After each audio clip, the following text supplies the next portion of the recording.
এই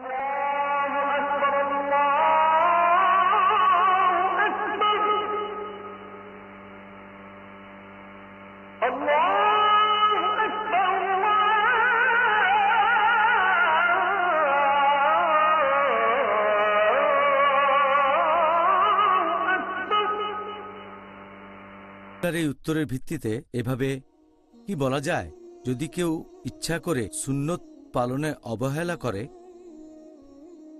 তাহলে কি সে এজন্য পরকালে শাস্তি পাবে? আপনার প্রশ্নের উত্তর দেওয়ার আগে আমি একটা পয়েন্ট পরিষ্কার করে বলি, যদি কোনো মুসলিমের করা বিভিন্ন কাজগুলো নিয়ে কথা বলেন, এটাকে মোটামুটিভাবে দুই ভাগে ভাগ করা যায়, এক হালাল আর একটা হারাম।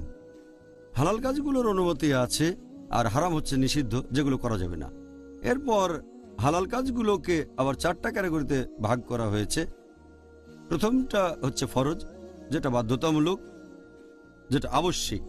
দ্বিতীয় হলো মুস্তাহাব, ইসলামে যেগুলো করার উৎসাহ দেওয়া হয়েছে। তৃতীয়টা মুবাহ, যেগুলো ইসলাম ধর্মে ঐচ্ছিক।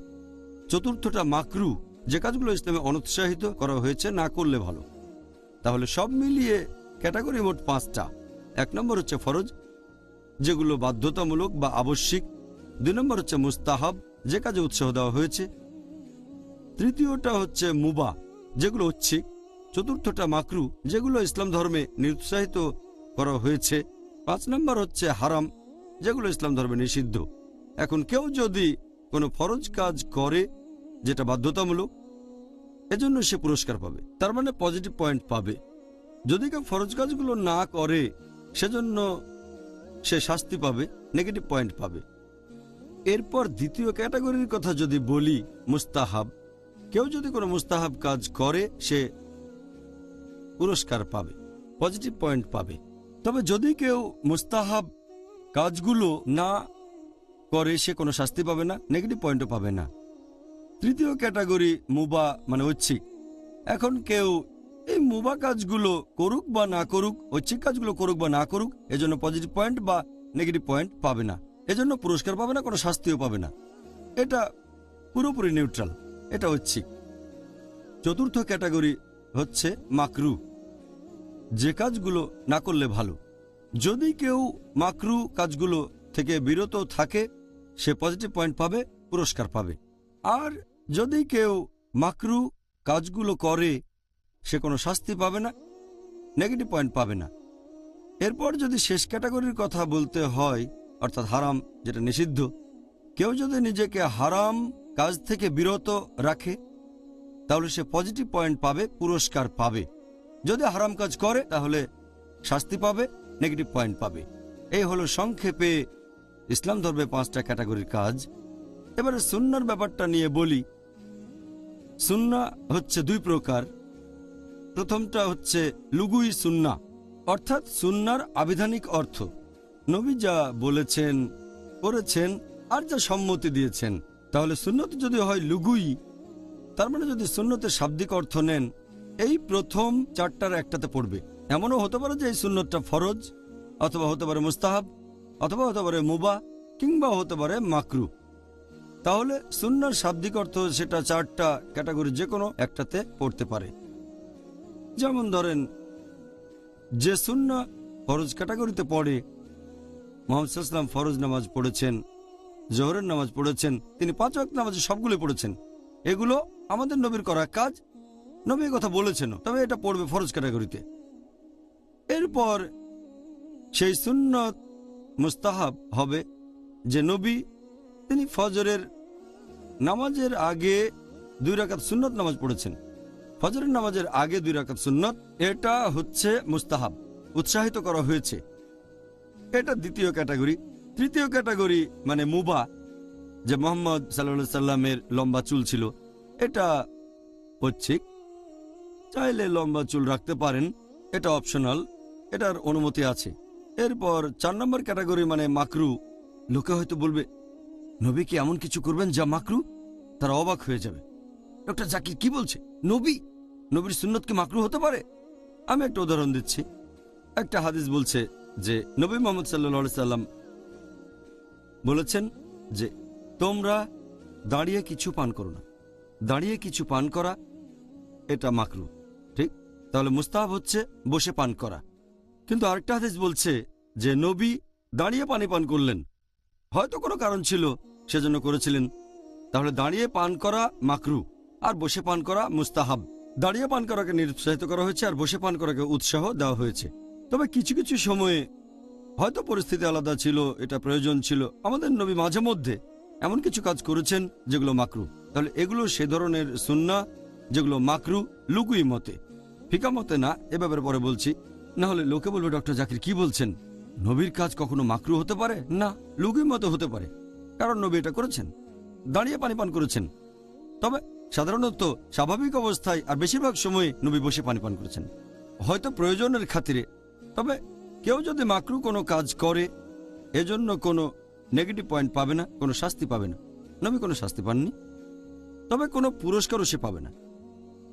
এই হচ্ছে সংক্ষেপে বললে লুগুই সুন্নাহ। তার মানে সুন্নতের আবেধানিক অর্থ, সেটা এই চারটার যে কোনো একটাতে পড়তে পারে, ফরজ, মুস্তাহাব, মুবাহ আর মাকরু। এরপর যদি সুন্নতের দ্বিতীয় ক্যাটাগরিতে আসি, যেটা হচ্ছে ফিকা সুন্নাহ।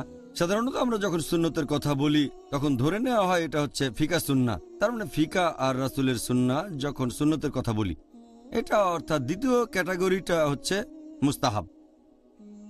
যখন আমরা বলি যে হজরত নামাজের আগে 2 রাকাত সুন্নত নামাজ পড়বেন, এটা আমাদের নবীর সুন্নত, আর বসে পানি পান করাটা নবীর সুন্নত। সাধারণত যখন সুন্নতের কথা বলি আমরা ফিকা সুন্নতকেই বুঝিয়ে থাকি, এখানে সুন্নতগুলো হচ্ছে মুস্তাহাব। তাহলে আমরা মুসলিমরা যখন বলি সুন্নত এটা বলছে, সুন্নত ওটা বলছে, বেশিরভাগ সময়, প্রায় সব সময় যখন বলি এটা নবীর সুন্নত বসে পানি পান করা, ফজরের নামাজের আগে 2 রাকাত নামাজ সুন্নত পড়া নবীর সুন্নাহ। নবীর সুন্নত হচ্ছে 2 রাকাত তাহিয়াতুল মসজিদ যখন মসজিদে ঢুকছেন। এই কাজগুলো যে ক্যাটাগরিতে পড়বে সেটা মুস্তাহাব। তাহলে ফিকা সুন্নাহ হলো মুস্তাহাব, উৎসাহ দেওয়া হয়েছে।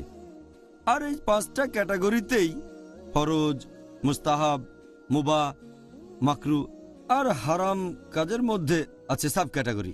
এই সম্পর্কে আমি আগেও বলেছি, গুনাহ, বড় গুনাহ, ছোট গুনাহ। এখন হারাম, কিছু হারাম হচ্ছে বড়, কিছু হারাম ছোট। একইভাবে মাকরু, কিছু বেশি মাকরু আর কিছু কম মাকরু। মুবাহ, হ্যাঁ, নবী লম্বা চুল রাখতেন, এটা মুবাহ, ঐচ্ছিক। কিন্তু কেউ যদি সেই কাজটা করে নবীর ভালোবাসা পাওয়ার জন্য তাহলে সে সওয়াব পাবে। যদি এটা ঐচ্ছিক, শাস্তি পাবে না, পুরস্কারও পাবে না। তবে যদি নবীকে ভালোবেসে করে থাকে সওয়াব পাবে। যে ঐচ্ছিক কাজগুলো নবী করেছেন সেগুলোর গুরুত্ব বেশি তার না করাগুলোর চেয়ে। এরপর মুস্তাহাবের মধ্যে আছে সুন্নতে মুআক্কাদা, সুন্নতে গায়ের মুআক্কাদা। সুন্নতে মুআক্কাদা মানে বেশি গুরুত্বপূর্ণ সুন্নাহ। ফজরের নামাজের আগের 2 রাকাত, এটা হলো সুন্নতে মুআক্কাদা, মানে বেশি গুরুত্বপূর্ণ সুন্নাহ অন্য সুন্নতগুলো হচ্ছে সুন্নতে মুআক্কাদা, সুন্নতে গায়ের মুআক্কাদা। ফরজের ব্যাপারে একই জিনিস, যেগুলো আবশ্যিক, কিছু ফরজ বেশি গুরুত্বপূর্ণ আর কিছু কম। যেমন ধরেন ইসলামের 5টা স্তম্ভ, 1 নাম্বার হচ্ছে তাওহীদ, এটা ফরজ। নামাজ পড়া, রমজান মাসে রোজা রাখা, সামর্থ্য থাকলে হজ পালন করা, জাকাত দেয়া, এগুলো সব গুরুত্বপূর্ণ ফরজ। এরপর পাপ থেকে বিরত থাকা, 70টা বড় গুনাহ থেকে বিরত থাকাটাও হচ্ছে ফরজ, তবে এটার গুরুত্বটা কম। তাহলে সবগুলো ক্যাটাগরিতেই কিছু সাব ক্যাটাগরি আছে।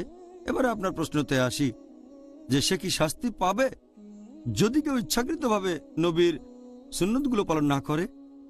এখানে যে সুন্নতের কথা বলছেন আমি ধরে নিচ্ছি সেটা ফিকা সুন্নাহ। যদি লুগুই সুন্নত বলেন এটার উত্তর দিয়েছি 4টা ক্যাটাগরিতে পড়ে। ফিকা সুন্নাহ মানে এগুলো যে ক্যাটাগরিতে পড়বে সেটা মুস্তাহাব। এ ব্যাপারে একটু আগেই বলেছি যে যদি কোনো মুস্তাহাব কাজ করেন অর্থাৎ ফিকা সুন্নাহ, আপনি পুরস্কার পাবেন, সেজন্য আশীর্বাদ পাবেন। যদি সুন্নতে মুআক্কাদা হয় বেশি সওয়াব পাবেন, সুন্নতে গায়ের মুআক্কাদার চেয়েও বেশি, এখানেও সওয়াব পাবেন, তবে কিছুটা কম। আর কেউ যদি ইচ্ছাকৃতভাবে এটা বাদ দেয় বা অনিচ্ছাকৃতভাবে, এজন্য কোনো শাস্তি পাবে না। তবে তার মানে এই না যেহেতু কোনো শাস্তি পাবে না, সুন্নতটা পালন না করলে সেজন্য আর কাজটা করবে না। কিন্তু আমরা মানুষরা প্রতিদিন অনেক ভুল করি, অনেক গুনাহ করে থাকি, প্রতিদিন পাপের ভেতরে জড়িয়ে পড়ি। এই সুন্নাহ যখন পালন করব তখন অতিরিক্ত পয়েন্ট পাবো, এজন্য পুরস্কার পাবো। এতে করে আমাদের বিভিন্ন ভুল কাজ আর গুনার ক্ষতিটা পূরণ হতে পারে। যেসব গুনাহ করি সেগুলোর ক্ষতিপূরণ হবে, যে ভুল করি, যেসব গুনাহ করি আর সেজন্য আমরা মুসলিমরা যতদূর পারি সুন্নত পালন করে যাব। যেহেতু শাস্তি পাবো না তার মানে এই না যে কাজটা করা উচিত না। সত্যি বলতে আমরা যতদূর পারি সুন্নত পালন করব, ফিকা সুন্নাহ যেগুলো মুস্তাহাব, যাতে করে আমাদের অন্যান্য ভুল কাজ আর গুনাহের ক্ষতিপূরণ করতে পারি। এটা বেহেশতে যেতে আমাদের সাহায্য করবে। ওহ সুবহানাল্লাহ, আপনি যে নিয়মের কথা বললেন সেটা এতটাই ন্যায়সঙ্গত। যদি আমরা কেউ ভুল করি একটা ক্ষেত্রে, তাহলে সেটা পূরণের সুযোগ পাবো আরেক। আলহামদুলিল্লাহ, আলহামদুলিল্লাহ, আল্লাহ পরম করুণাময়। সেজন্য তিনি আমাদের সুযোগ দিয়েছেন যাতে করে আমরা সরল পথে থাকতে পারি আর বেহেশতে যেতে পারি।